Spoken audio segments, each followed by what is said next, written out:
Today we're talking about sorting your sleep. I was mentioning there's so many things you can try for sleep, and you're just going to ask me questions. What do you think about this? What do you think about this? But I couldn't give you like, you should do all this stuff, because it would so overwhelm you. Some people have got young kids, some of you've got late night commitments, etc. This is like a foundation that your sleep should be based off, habits. It's always good to start with a bit of framework and like buy-in as to why you should sleep. And to me, that is, Dr. Matthew Walker is a sleep scientist, and I read his book, must have been about 5-6 years ago. It's on the bookshelf. It's called Why We Sleep. And one of the facts that always stood to me was less than 6 hours sleep per night is equivalent to driving under the influence of alcohol. Crazy. It causes physical impairment to the brain, concentration. Like, what did he say? What did she say? You know, like, you know what that feels like. And obviously, less than 6 hours sleep per night can happen again through the kids and just maybe a bad night's sleep. So don't panic about it, but it's much more thinking about longer term, the effects of, yeah, 5.5 is fine for me, etc. It's actually the equivalent to being under the influence of alcohol. Crazy, but really, really good scientists. You should look them up if you're into reading, etc. Why We Sleep. This is a wee slide that Lisa created. One night of bad sleep can cause hunger, cravings, chocolate consumption, you know, tiredness, food portions go up. You all know those feelings. You just don't feel like you have the same amount of energy. You want to go for quick foods, etc. And again, that's one night. So don't panic about one night, but it's more thinking of that longer term effect. Sleep and fat loss. A lot of people are here to improve their body. It's a scientific study that the less you sleep, the lower rate of fat oxidation. That just means the amount of fat you burn. Body fat has to be released from your cells, transported in the bloodstream, and then used in the cells to be converted to energy. And that rate is lowered when you sleep less. It's scary, scary stuff, but if you want to improve your body, you've got to sleep. That's why it's not just calories and training. And let's face it, we don't make good food choices when we're tired, just like the last one. Food portions often go up, cravings go up, hunger goes up. Can anyone agree? Yeah, myself included. Generally, we just don't make as good choices when we are tired. So it's trying to think like, training is important, nutrition is important, but sleep can't come to the last. It can't be put on the back burner. Of course, there might be periods in your life, like maybe you're going through a work commitment, or you know, kids are going through a different stage, and there is poor sleep, so you know that's happening, so you're not beating yourself up, but it's just the understanding of the longer term goal of fat loss and health, that sleep is incredibly important. So this is a wee task we used to do. Assess your sleep with a sleep sandwich, not one that you eat, but there's a start, there's a middle, and the end, just like a sandwich. Are you waking up wrecked? It's the start of the day. If you're knocking nails, I can't get up, snoozing the alarm. If you're tired throughout the day, and are you going to bed tired but wired? You know, you're like right 10 o'clock, 10:30, and you just can't fall asleep. Your brain's racing. That is categorically dysfunctional sleep. If you match 2 out of 3 of those, it's called sleep dysfunction. You know, like the NHS and stuff, they have sleep doctors and stuff, and they can diagnose you with sleep dysfunction. So anyone matching any of those? Anyone? Yeah? Waking up tired, wrecked. Obviously that can be quite common if you've had a late night, but the more scary one is if you're tired throughout the day. That's not a good thing. Of course, that can be due to nutrition. Similar to last week, we talked about blood sugars, but it's all interlinked. So, anyone care to say they have sleep dysfunction? I would say so. Yeah. Yeah. Well, let's change that. I personally used to be a terrible sleeper. I really, really did. Often struggling to fall asleep. A lot of what changed for me was what we're going to talk about, and then certain supplements really, really helped me. So again, another scary list, just to give you an idea, like what can be driving poor sleep, like poor routines, lack of daylight, noisy neighborhood, light exposure through the windows, stressed with lots in your mind, like that wired but tired, scrolling before bed or on TV. Like, this isn't a judgment, it's not a attack, it's just like there's so many different things that could be driving poor sleep. Late night eating, too much caffeine late in the day, alcohol wrecks your sleep. Some that people may be aware of is like mouth breathing, mold exposure. Kids, of course, many more, but don't think of that as like, I need to sort all this out, I need to tackle this. Think of it as like, okay, there's a lot that could be driving it. What do we do about it? We pick one. Like over time, it was like, for me, it was like, I got blackout blinds, and then I'll get blue light blocking glasses, and then I tried certain supplements, and a lot of things didn't really work, and I just realized I actually, believe it or not, used to live in a moldy bedroom, and I didn't realize that was affecting me until I learnt about that. Cleaned that all up, then moved house obviously to Belfast, and sleep's never been better. So one that you might not be aware of, just check, is there any mold in your house?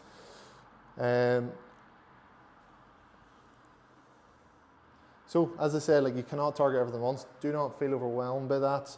Start with 1 or 2 key areas that are relevant to you and follow our 14-day sleep reset. So we're going to talk about that. Believe it or not, some of you that have done the 6-week reset, that is part of it. So you might recognize these points. Remember these, Debs? Yeah? First layer of our 6-week metabolic reset is really, really targeting your sleep.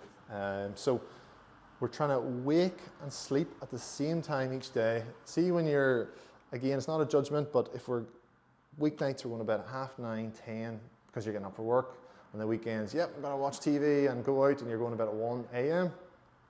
It's a 3 or 4 hour change, and that's called,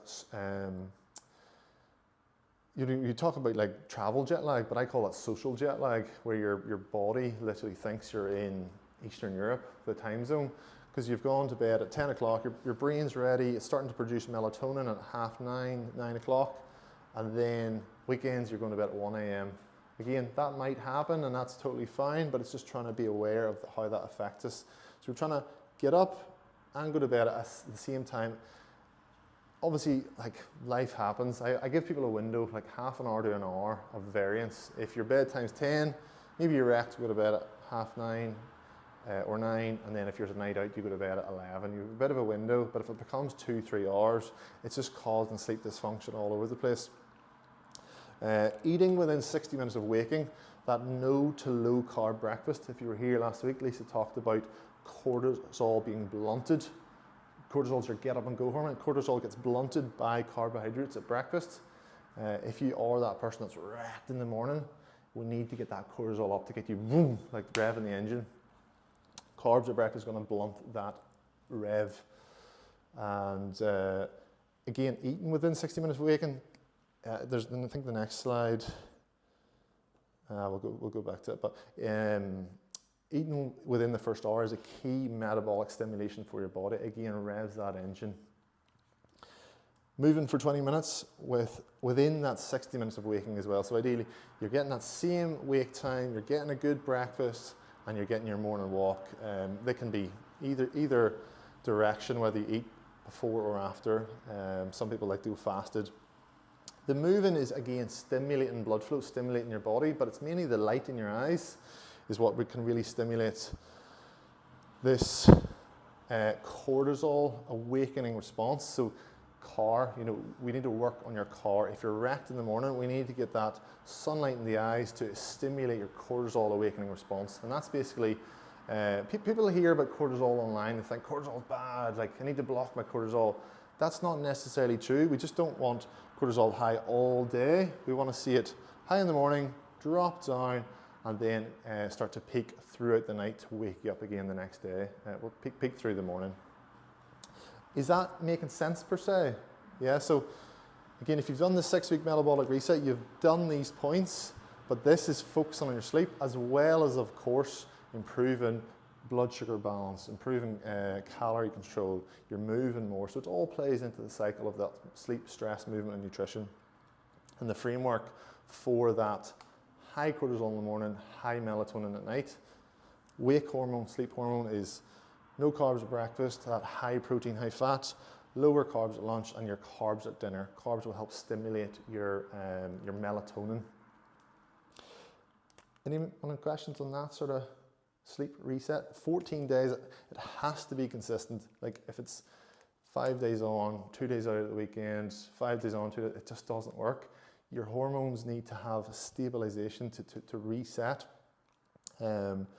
Like it needs to be minimum 14 days. If you can't commit to that, it's just going to be a struggle, you know. So maybe you've got parties coming up and stuff. You can plan this. Like I really want to get control of my sleep. Go for it. Yeah. So if, for whatever reason, moving outside for 20 minutes when you get up is just not possible, like so I get up and I've got to get the kids ready. Is there something you can do that would like replicate it or be almost as good? Yeah, of course. Like I do. I literally had a consult this week and a lady said like, that's not doable for me. I was like, have you got a window that you can do yoga beside? You know, so like getting the light into your eyes. Of course, maybe getting outside you're going to get more exposure, but if you can open the blinds and do a yoga or stretch flow beside the window to get light in your eyes, or maybe you do a quick Pilates flow in the house and then you go out the back for a cup of tea, you know. So for me, it's generally walking my dog, but if some days I'm literally just sitting out the back looking at the sky because we don't usually get sun. So it's just getting light into your eyes, and equally, red light therapy is very beneficial as well. We have a wee Target light at home. It's about this size. And I just shine into my face as soon as I get up. It's like, stimulate. So you got to think like, we're going to talk about blue light and stuff. Like this screen, your phones stimulate what we call a blue light. But if you think about fires, if you think about the sun rising, the sun setting, those are all orange and red. If you think back, you know, ancestral times, your body was naturally acclimatized to the sun setting. As soon as your eyes seen the sun setting, it knew to start producing melatonin. And as soon as the sun came up, it knew, cortisol awakening response, let's go. But now we don't see the sunset, we don't see the sunrise, and we're constantly glued to blue screens. Our cortisol and melatonin curve is all over the place. So it's like, we can take back control of that by, you know, the phone is so beneficial, but let's try to park it in the evenings. Let's try to dim the lights in the evenings, and let's get that light and movement in the morning. I went off on a bit of a tangent there, but did that answer into your question? Yeah. So the wee Target red lights you can get a bit cheaper than that big panel we have, but beside your window, sit out the back, absolutely. You just want to get light, and then the movement is just to stimulate the blood flow. So that's the 14-day reset. We talked about this. The reason we're trying to do that is we all have a cortisol awakening response. You can test that through saliva and send it to a lab, and you know your cortisol awakening response, if you're wrecked in the morning, is probably flat, and it's just not coming up. So you don't have that rev of the engine. And then if you're really tired but wired at nighttime, your cortisol is probably higher in the evening. So you can influence this 100%. Through that 14-day reset consistently. The problem being, it can't be 14 days and then back to the old habits. You know, it's 14 days to reset it, and then we're trying to maintain some of it at least. We're trying to instill new habits. Sleep insults. I'm not trying to insult anyone, but things that insult your sleep, things that throw off your sleep. Food consumption is one of the worst. Late night meals, snacking at 10 o'clock at night.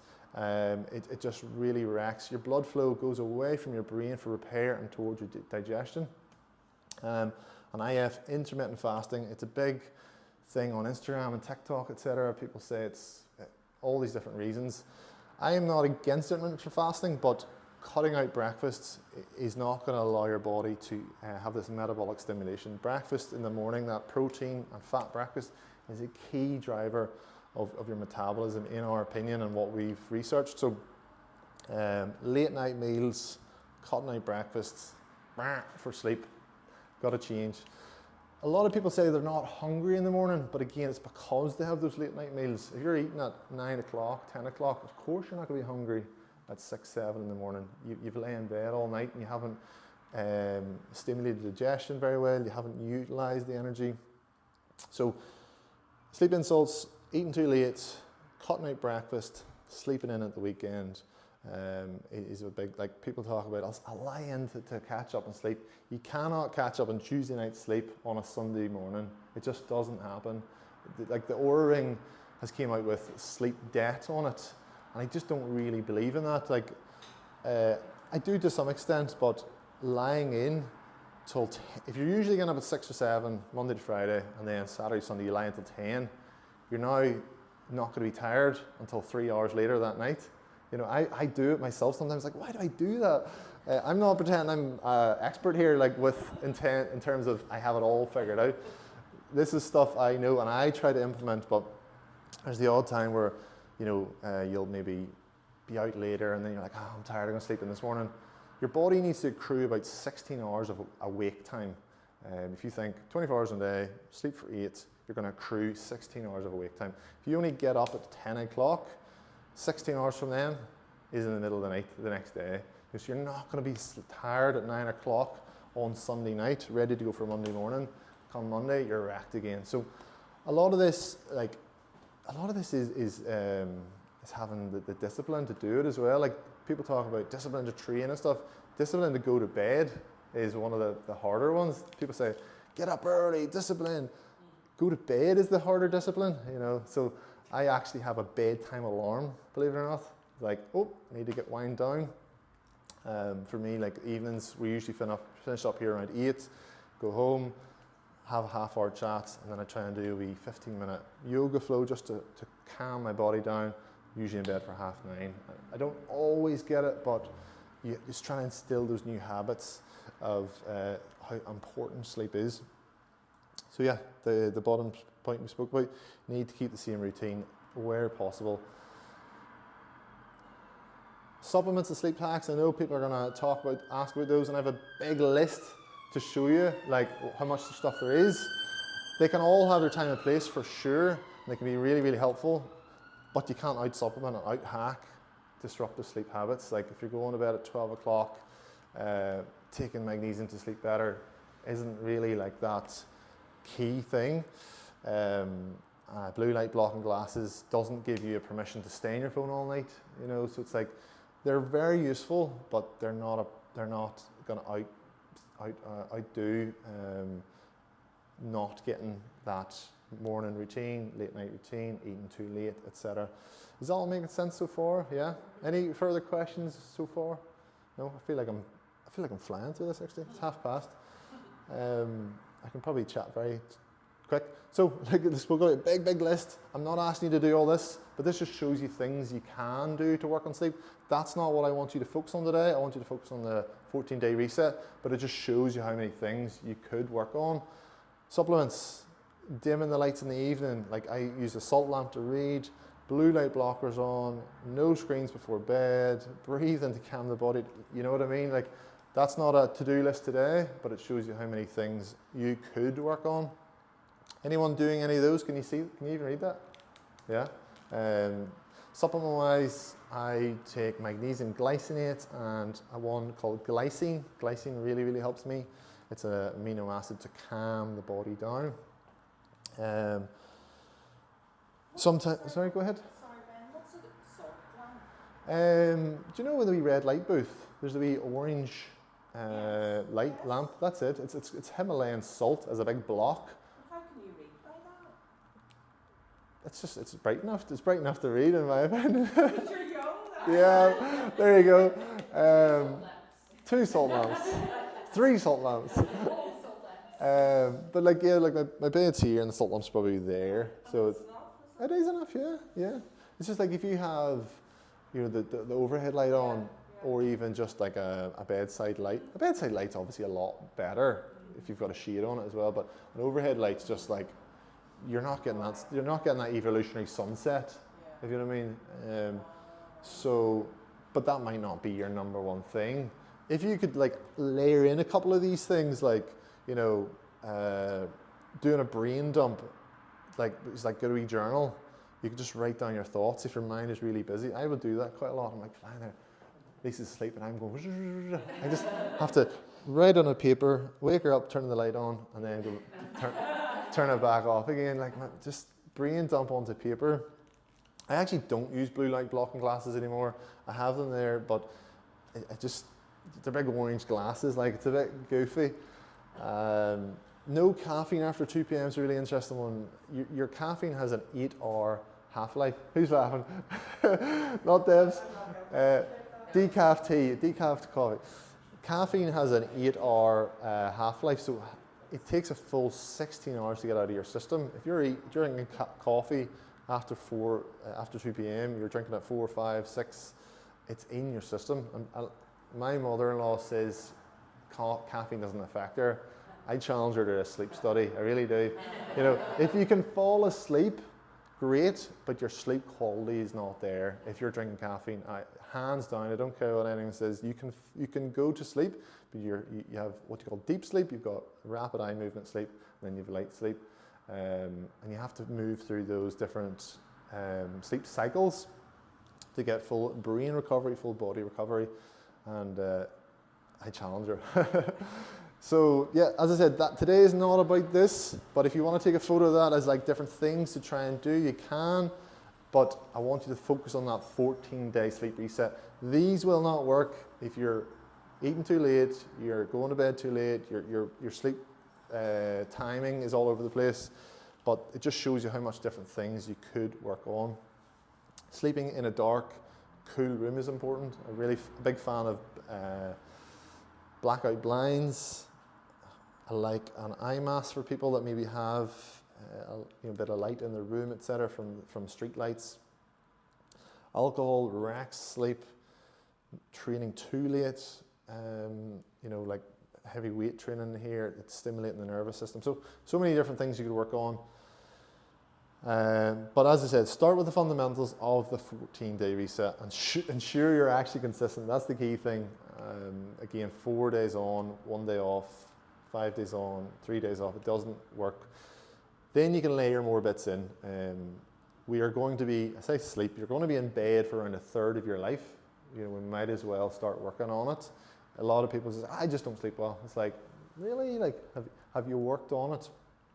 And it does take time. It's not a one and done thing to get your sleep better. It's something you keep working in. So you're like, right, I tried this and then I tried that. And you layer them in as well as that 14-day reset. And